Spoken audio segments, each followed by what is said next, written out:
બધાને મારી નમ્ર રજ છે. અહીંયા બહેનોમાં બધા અવાજ આવે છે. નાના ભોલકા હોય ને એને થોડું દૂધ પાન કરાવજો. નહીં હોય તો તમારા હાથમાં જ બધી ચાવી છે, એટલે છોકરાઓ રડતા બંધ થાય. અને બહાર ઉભેલા ભાઈઓ છે એ પણ થોડો અવાજ કરે છે. તો આપણે સત્સંગી કી આ દીઘડી સુમિરણ વર્ષ 50 બરસા કી એક ઘડી રેટ ફરે બારો માસ. તો આ સત્સંગની ગંગા તમારા ઓંગણે કાયમ માટે આવવાની નથી. સૌ પ્રથમ અખિલ બ્રહ્માંડના માલિકને જે પુકારીશું તનથી, મનથી, હૃદયથી ને ભાવથી. આપણને બંને હાથ પરમાત્માએ આપ્યા હોય તો ઊંચા કરજો, નહીં આપ્યા હોય તો વાંધો નથી. એટલે પરમાત્માના જયઘોષ સાથે આપણે હાથ ઊંચો કરવાનો છે. બોલો સત્પુરુષ પરમાત્મા કબીર સાહેબ કી, બોલો સત્પુરુષ પરમાત્મા કબીર સાહેબ કી, બોલો સત્પુરુષ પરમાત્મા કબીર સાહેબ કી. વાહ વાહ. કબીર નામમ પરમમ પુનિતમ યુગે યુગે સ્વામી હરંતિ દુઃખમ દાતાર મોક્તમ પુરુષ પુરાણમ શરણારવિંદમ સતતમ નમામિ, ચરણારવિંદમ સતતમ નમામિ. નમો નમો ગુરુદેવજો સાદ સ્વરૂપી ગુરુદેવ આજય અનંત ગુણ કાલ કે જાનન હારે બેઉં, જાનન હારે બેઉં. વિશ્વવંદનીય પરમ આદરણીય જગતની અંતા સત્પુરુષ પરમાત્મા જેમની જળહોળ જ્યોત જલી રહી છે, એમણે આપણે દર્શન કર્યા છે એવા ગુરુ ધણીધરમદાસજી સાહેબ અને અહીંયા સદગુરુ કબીર સાહેબના સ્વરૂપમાં બિરાજમાન એવા 108 મહંત શ્રી વિવેકદાસજી સાહેબ અને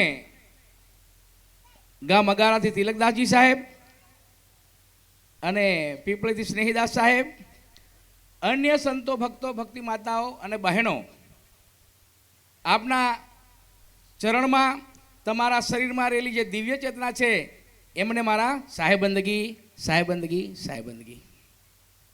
મિત્રો, આજે ધન્યની ઘડી છે.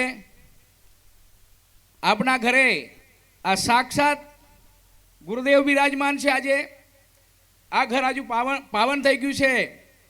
જા ઘર કથા નહીં, કીર્તન નહીં, સંત નહીં, મિજમાના તા ઘર જમરે ડેરા દિના હોંજ પડે શમશાના. જે ઘેર કથા નથી થતી, જે ઘેરે પરમાત્મા ગુરુદેવ અહીંયા આવતા નથી, સંતો મહેમાનો બનીને આવતા નથી, એ ઘરને પરમાત્માએ એમ કીધું કે જમરાનો ડેરો હોય છે અને હાંજ પડે શમશાન જેવી ભૂમિ ગણવામાં આવે છે. મિત્રો, આપણે આ સાત્વિક યજ્ઞનો કરતા રહેવાનું છે. 68 તીરથ પણ ગુરુદેવના ચરણે છે. 68 તીરથ ફરવા જવાની પણ કોઈ જરૂર નથી. 68 તીરથ આપણા માતા પિતા અને ગુરુદેવના ચરણે સદા અને માટે હાજરા હજુર છે. મિત્રો, એક આવા મહારાજ હશે, બાપુ હશે અને આપણા બધા જ 68 તીરથ કરવા જાય અને બધો પાપ થઈ ધોઈ આવે.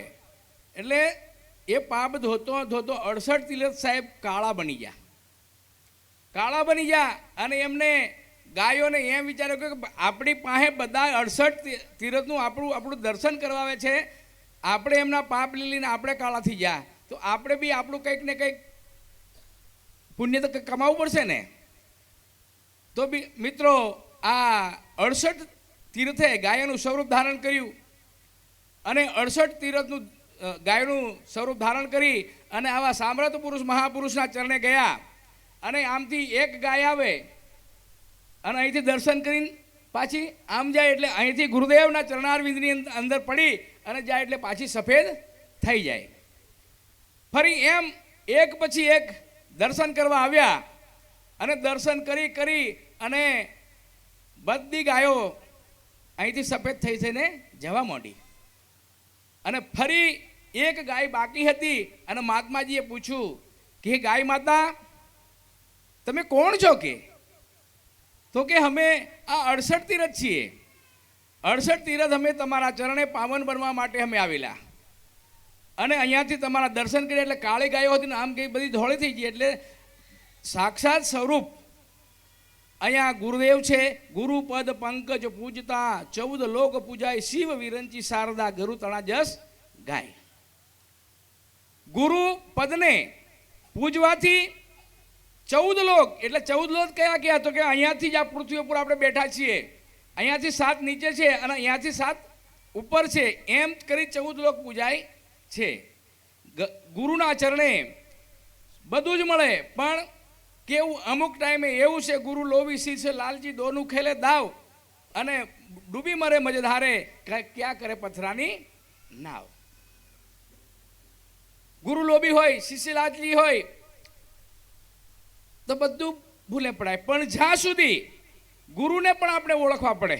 વિવેકદાસ સાહેબ બરોબર ને?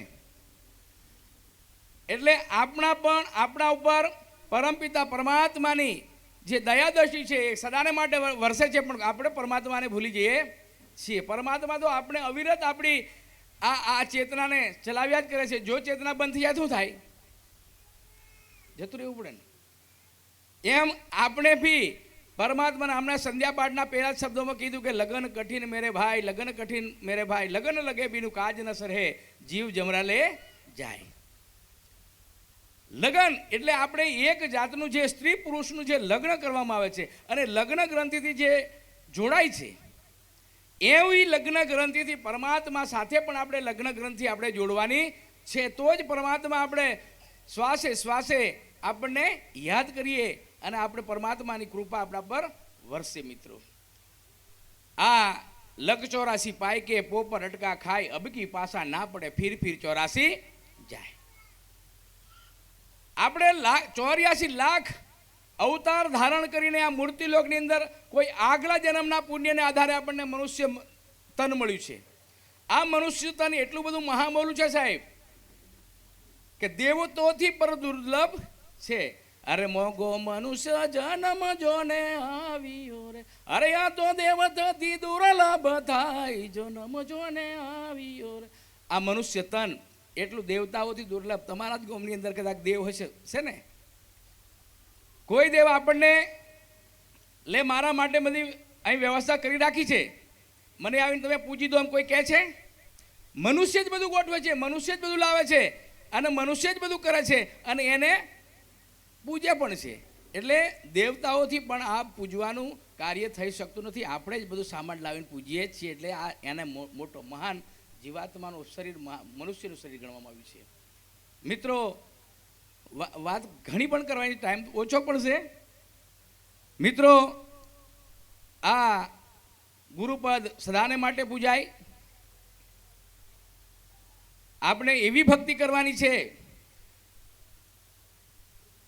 કે કોઈ પણ દિવસ પરમાત્માનું નામ સુમરણ કરવા વગર રહેવાનું નથી. ધ્યાન કરવાનું છે, યોગ કરવાનું છે અને સુમિરણ પણ કરવાનું છે. આમ તો વિવેકદાસ સાહેબ એમના ઘેરથી બધું લઈને આવતા નથી. આ તો જગતને ચેતવવા માટે આવે છે, જગતને સારા રસ્તે પાડવા માટે આવે છે. પણ જો આપનામાં જો કચાશ હશે, માલા બનાઈ કાષ્ટ કી બીચ મેં ડાલા જોને સૂત, માલા બિચારી ક્યાં કરે જપને વાલે કપૂત. તો આપણે ગુરુદેવને અહીંયા બેસાડ્યા અને એમની જે ધર્મની આચાર સંહિતા છે એ આચાર સંહિતાની અંદર જ તમામ બધા રહો અને આપણે ભગવાનના ચરણે, પરમાત્માના ચરણે, ગુરુદેવના ચરણે રહી આપણા જીવનને ધન્ય બનાવવાનું છે. મિત્રો, આપણે બધા જ અહીંયા આ મૂર્તિલોકની અંદર આવ્યા છે. આપણે આપણે પણ આ શરીર છોડીને જવાનું જ છે, પણ આપણને અહીંયા મોકલ્યા કેમ છે? પરમાત્માએ સત્યની મૂડી કમાવા માટે અહીંયા મોકલ્યા છે, સત્યનું આચરણ કરવા મોકલ્યા છે. વૈષ્ણવ જન તો તેને કહીએ જે પીડ પર આવી જાણે, પર દુખે ઉપકાર કરે, અભિમાન કદી ના આણે. વૈષ્ણવજન તો એને જ કહેવામાં આવે છે કે બીજાના દુઃખને જોઈને એનું હૃદય ગળગળું બની જવા જોઈએ. એને હું શું એમને કરી શકું, હું શું એમને મદદ કરી શકું, હું એમને શું સેવા કરી શકું, આવો આપણને ભાવ ઊભો થવા જોઈએ. એ મનુષ્ય કહેવામાં આવે છે. આ તો કદાચ કંઈક પડી ગયો હોય ને આપણે જેવા ત્યાં જતા હોય તો જેવા પડવા દો ને મરે, આપણે તો આપણા રસ્તે જઈએ. એવું નહીં, આપણામાં ભાવ માનવ છીએ, માનવતાનો આપણામાં ભાવ અવશ્ય હોવો જોઈએ. અને આપણે સત્ય કર્મ કરવાનું છે, સત્ય વાણી બોલવાની છે અને સત્યના માર્ગે ચાલવાનું છે. મિત્રો, અને ભક્તિ કરવા માટે આપણને અહીંયા કશું જ જોતું નથી. કંઈ જોઈએ છે? તન મન અને ધન તમે અર્પણ કરી દો તો પરમાત્મા આપના પર રાજી જ છે, રાજી છે ને રાજી જ છે. મિત્રો, સુરતા છે મારી શાનમાં, ઝણણ ઝણઝણ ઝાલર વાગે. આ સુરતાને પરમપિતા પરમાત્મા સુધી આપણે લઈ જઈએ તો આપણા આ જે આ શરીર છે એની અંદર ઝણ ઝણ ઝાલર વાગે. ગુરુજી હમારા જ્ઞાન બતાવો, સો આ પદને પામે. આ ગુરુ મહાત્મા છે, એમને એમ પૂછી લેવાનું કે આનું શું થાય છે, આનું કેમ કરવાનું આવે છે. એમ આપણે આપણા ગુરુને પૂછી અને આપણા આત્માને સાક્ષાત્કાર કરવા માટે આપણે આ ભક્તિ કરવાની છે. મિત્રો, ઘણા માણસો એવું કરે છે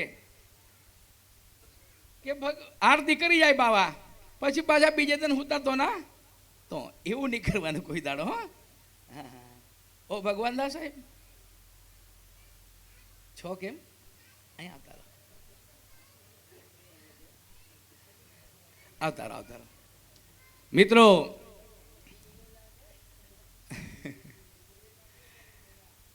હમણાં અમારા સુમતભાઈ કહેતા હતા કે અનહદ બાજા બાજ્યા જોત ભયો પ્રકાશ, સાહેબ કબીર અંદર ખડા હુआ સ્વામી સન્મુખ દાસ, झील के जोत जिले मिले बिना बाती बिना तेल, 14 सूर्य उगिया ऐसा अद्भुत खेल. મિત્રો, અહીંયા તો સુમતભાઈએ કીધું કે ઝીલ કે જોત જીલે મિલે બિના બાતી બિના તેલની વાત કરીને. આ તેલ નહીં જોઈએ, આ બત્તી નહીં જોઈએ, એહી જ્યોતની ઓળખાણ કરવાની વાત કીધી છે.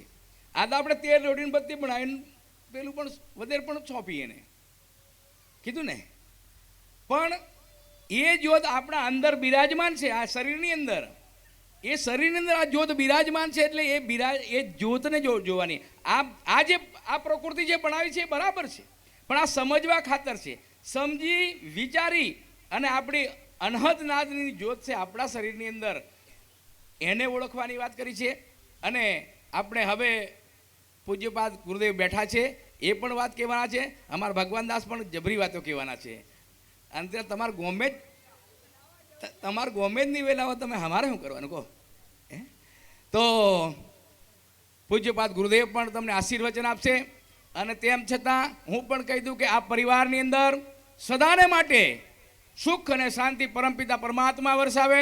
આ તમામ પરિવાર ઉપર કોઈ પણ દુઃખ ના આવે અને સદાને માટે પરમપિતા પરમાત્માની ભક્તિ કરે. આ ઘરના કોઠાર ભંડાર ભરેલા રહે, સદાને માટે માં લક્ષ્મી વાસ કરે. એવા ભાવ સારે મારી વાણીને વિરામ આપું છું. બોલો સતપુરુષ પરમાત્મા કબીર સાહેબ કી.